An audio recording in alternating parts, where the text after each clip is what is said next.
Ito po si Maika. May sakit. Ito po si Yuki. May sakit. 5 araw ko na siyang ginagamot ng antibiotic pati sa pagtatae, pero patuloy yung pagtain niya ng dugo. Hindi ko alam bakit, parbo ba o ano talaga. Ganon din si Maika. Nahirapan ako kasi gusto ko man siyang dalhin sa vet. Wala po kaming pera pampunta ng vet. Wala kaming budget to save Yuki.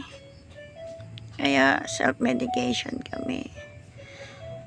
Diyos ko, tanging pag-asa ko na lang ang milagro ng Diyos na mabuhay si Yuki. 1 linggo na siyang ganito, pero malakas siya. Ngayong araw lang talaga siya hindi malakas at hindi kumakain. Ang puti-puti na ng kanyang yung platelet niya talaga.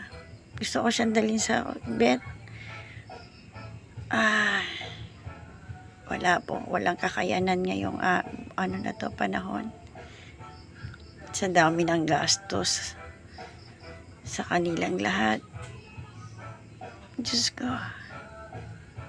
forgive me, Yuki, anak. I did my best. Mahal na mahal ka ng mami. Mahal na mahal ka ng mami. Yuki! Yuki! Hindi na siya tumatahol. Dati, kagabi tahol pa siya ng tahol.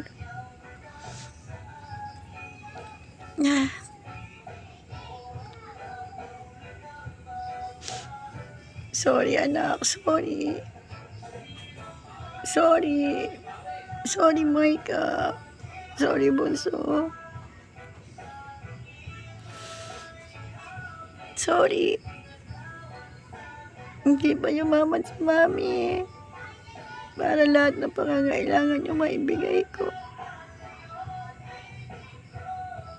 Sorry.